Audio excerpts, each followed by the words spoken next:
الله أكبر.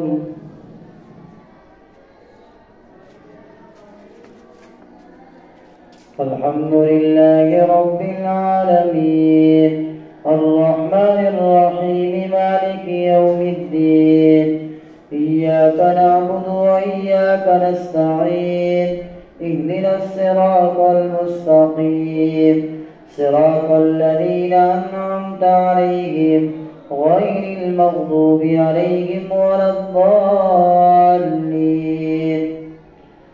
اتل ما أوحي إليك من الكتاب وأقم الصلاة إن الصلاة تنهى عن الفحشاء والمنكر ولذكر الله أكبر والله يعلم ما تصنعون. ولا تجادلوا أهل الكتاب إلا بالتي هي أحسن إلا الذين ظلموا وقولوا آمنا بالذي أنزل إلينا وأنزل إليكم وإلهنا وإلهكم واحد ونحن له مسلمون. وكذلك أنزلنا إليك الكتاب فالذين آتيناهم الكتاب يؤمنون به ومن هؤلاء من يؤمن به وما يجحد بآياتنا إلا الكافرون. وما كنت تتلو من قبله من كتاب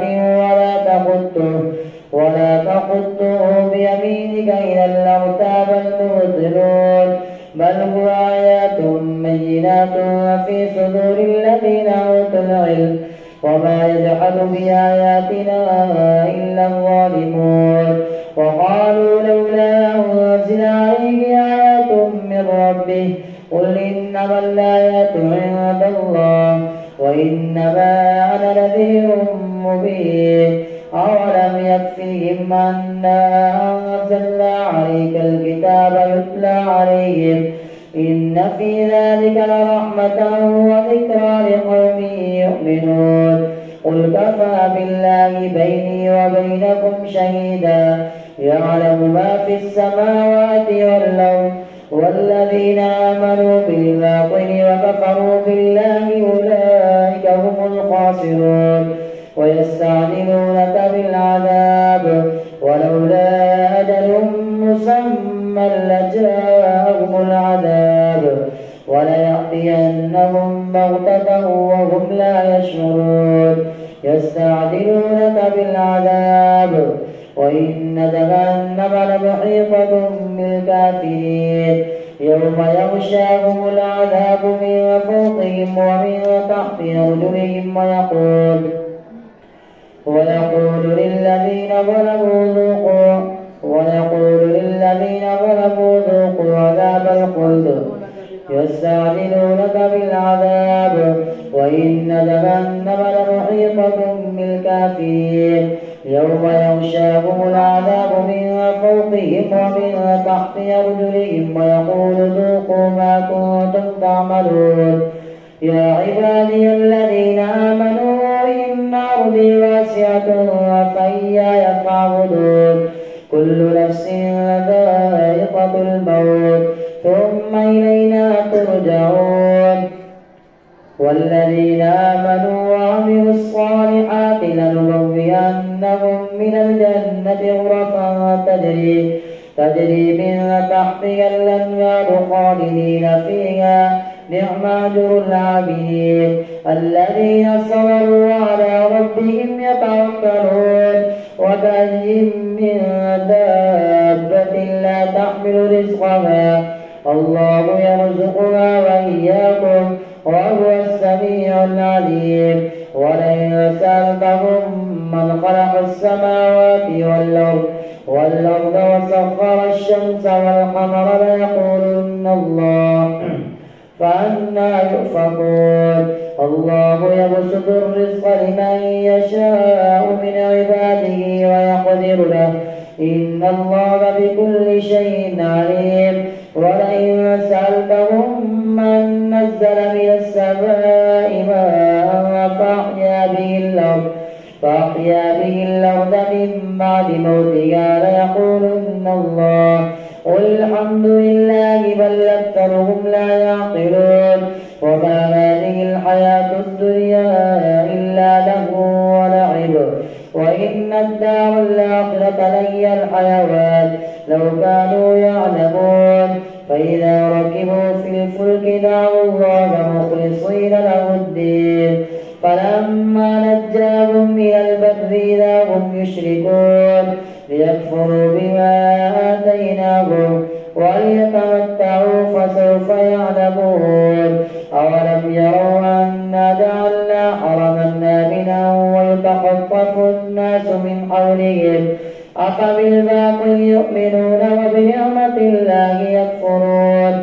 ومن أظلم ممن افترى على الله كذبا أو كذب بالحق لما جاءه أليس في جهنم مثوى للكافرين والذين جاهدوا فينا لنهدينهم سبلنا وإن الله لمع المحسنين.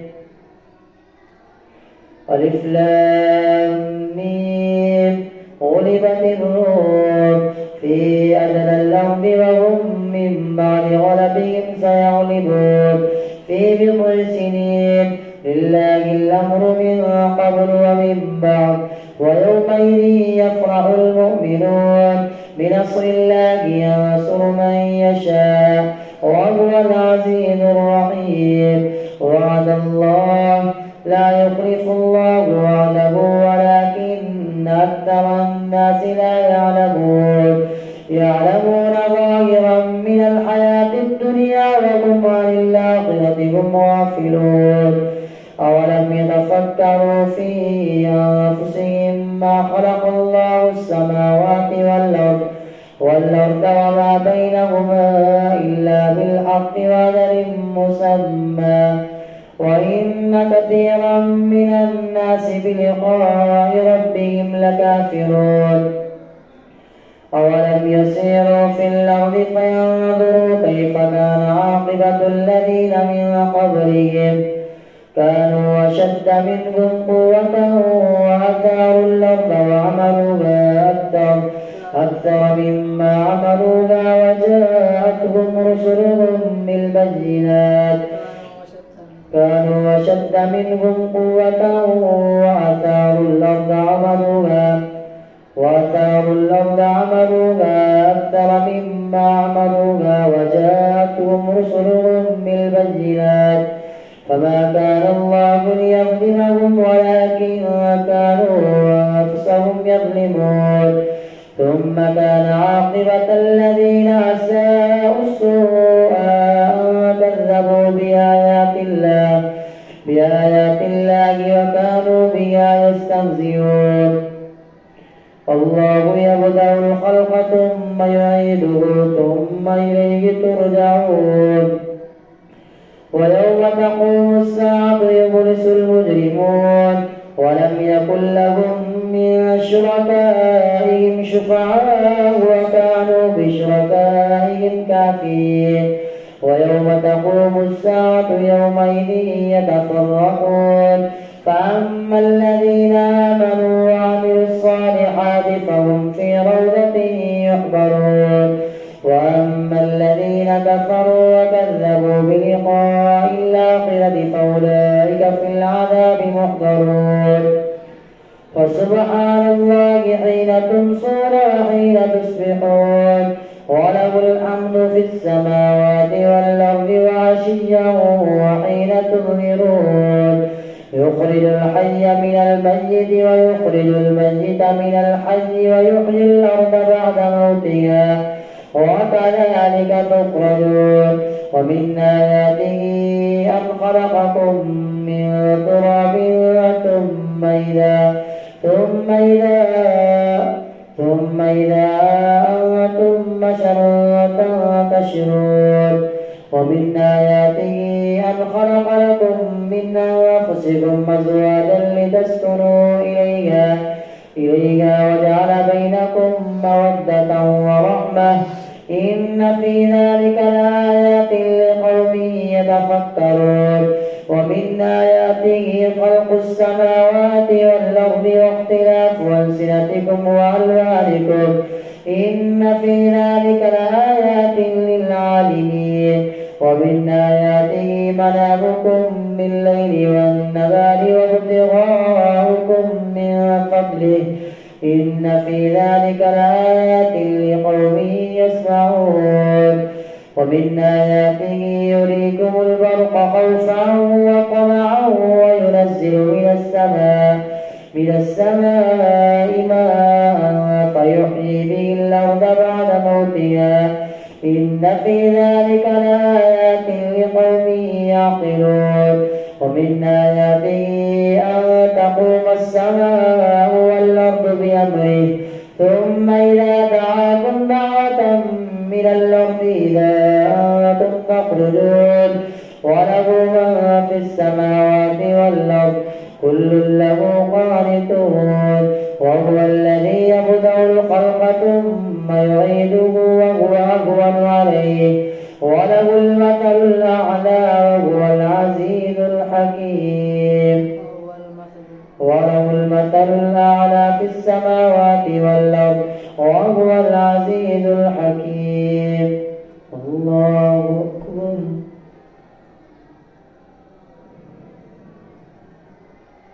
سمع الله لمن حمده.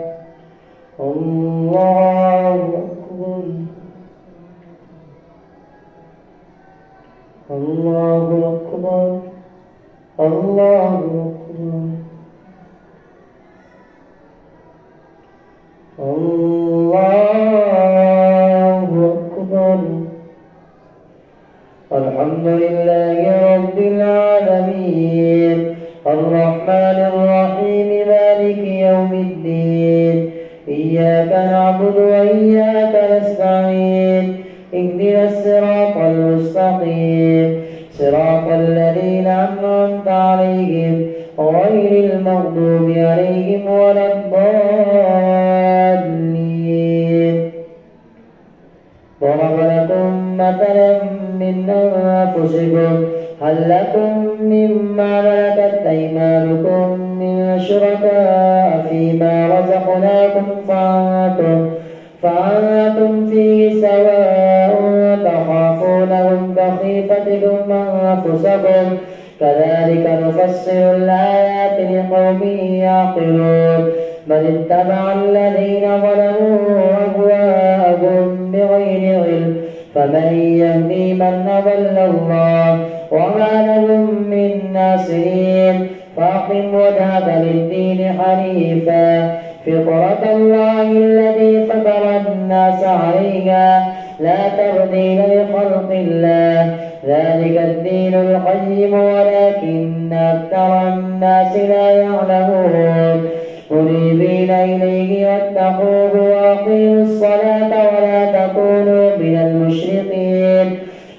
من الذين فرقوا دينهم وكانوا شيعا كل حزب بما لديهم فرحون وإذا مس الناس ضر دعوا ربهم منيبين إليه ثم إذا أذاقهم منه رحمة إذا فريق منهم بربهم يشركون ليكفروا بما آتيناهم فتمتعوا فسوف تعلمون أما أنزلنا عليهم سلطانا فهو يتكلم بما كانوا به يشركون وإذا أذقنا الناس رحمة فرحوا بها وإن تصبهم سيئة بما قدمت أيديهم إذا هم يقنطون أولم يروا أن الله يبسط الرزق لمن يشاء ويقدر إن في ذلك لآيات لقوم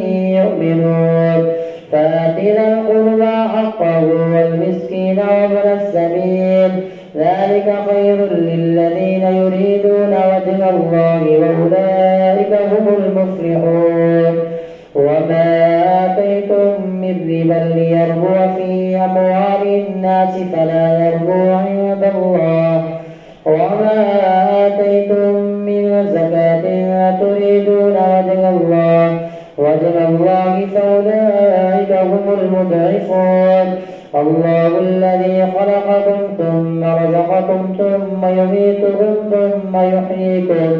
هل من شركائكم من يفعل من ذلكم من شيء سبحانه وتعالى عما يشركون. ظهر الفساد في البر والبحر بما كسبت أيدي الناس ليذيقهم بعض الذي عملوا لعلهم يرجعون. قل سيروا في الأرض فانظروا كيف كان عاقبة الذين من قبل كان أكثرهم مشركين. فأقم وجهك للدين القيم من قبل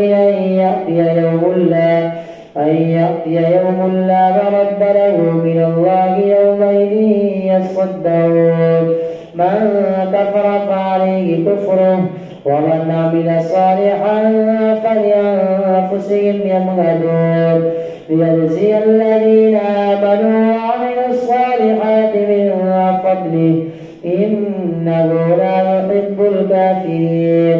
ومن آياته أن يرسل الرياح مبشرات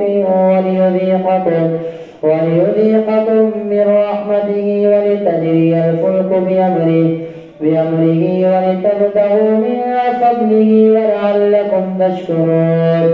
ولقد أرسلنا من قبلك رسلا إلى قومهم فجاءوهم بالبينات فانتقمنا من الذين يجرمون وكان حقا علينا نصر المؤمنين. الله الذي يرسل الرياح فتثير سحابا فيبسطه في السماء كيف يشاء ويجعله كسفا فترى الودق يخرج من خلاله فإذا أصاب به من يشاء من عباده إذا هم يستبشرون. وإن كانوا من قبل أن ينزل عليهم من قبله لمبلسين. فإذا أصاب به من يشاء من عباده إذا هم يستبشرون. وإن كانوا من قبل أن ينزل عليهم من قبله لمبلسين. فانظر إلى آثار رحمة الله كيف يحيي الأرض بعد موتها إن ذلك لمحيي الموتى وهو على كل شيء قدير. ولئن أرسلنا ريحا فرأوه مصفرا لظلوا من بعده يكفرون. فإنك لا تسمع الموتى ولا تسمع الصم الدعاء إذا ولوا مدبرين. وما أنت بهاد العمي عن ضلالتهم إن تسمع إلا من يؤمن بآياتنا فهم مسلمون.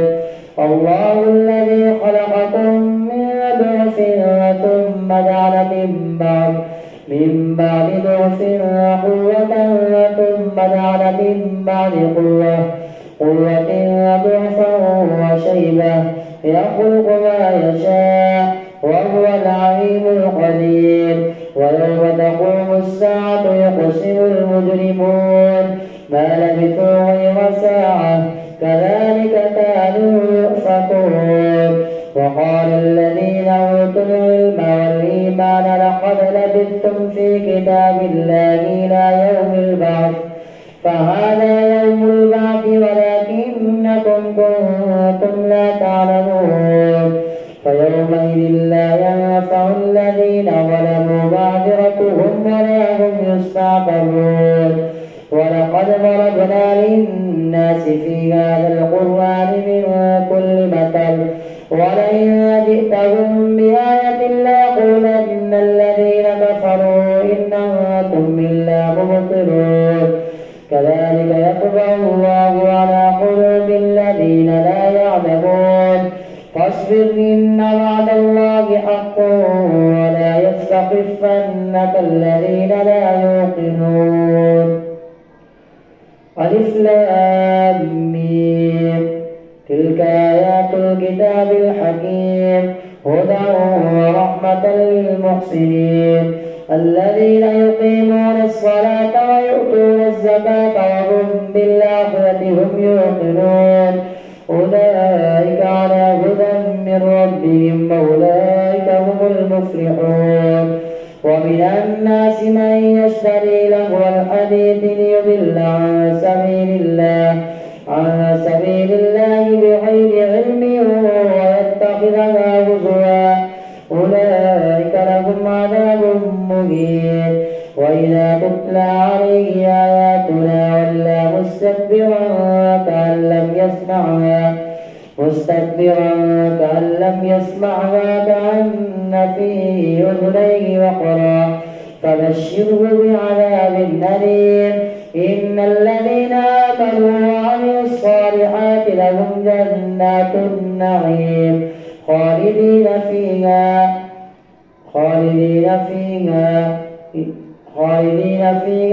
أبدا خالدين فيها وعد الله حقا وهو العزيز الحكيم خلق السماوات بغير عمد ترونها وألقى في الأرض رواسي أن تميد بكم وبث فيها من كل دابة فأنزلنا من السماء ماء فأنبتنا فيها من كل زوج كريم هذا خلق الله فاروني ماذا خلق الذين من دونه بل الظالمون في ضلال مبين ولقد آتينا لقمان الحكمة أن اشكر لله ومن يشكر فإنما يشكر لنفسه ومن كفر فإن ربي غني كريم قال نكروا لها وإذ قال لقمان لابنه وهو يعظه يا بني لا تشرك بالله إن الشرك لظلم عظيم ووصينا الإنسان بوالديه حملته أمه وهنا على وهن وفصاله في عامين أن اشكر لي ولوالديك إلي المصير وإن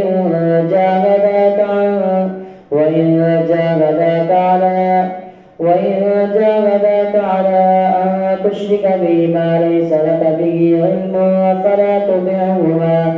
فلا تطعهما وصاحبهما في الدنيا معروفا واتبع سبيل من أناب إليه ثم إلي مرجعكم فأنبئكم بما كنتم تعملون يا بني إنما إن تك مثقال حبة من خردل فتكن في صخرة أو في السماوات أو في الأرض يأت بها الله إن الله لطيف خبير يا بني أقم الصلاة وأمر بالمعروف وانه عن المنكر واصبر على ما أصابك إن ذلك من عزم الأمور ولا تصعر خدك للناس ولا تمش في الأرض مرحا إن الله لا يحب كل مختال فخور وقصد في مشيك واغضض من صوتك إن أنكر الأصوات لصوت الحميد الله أكبر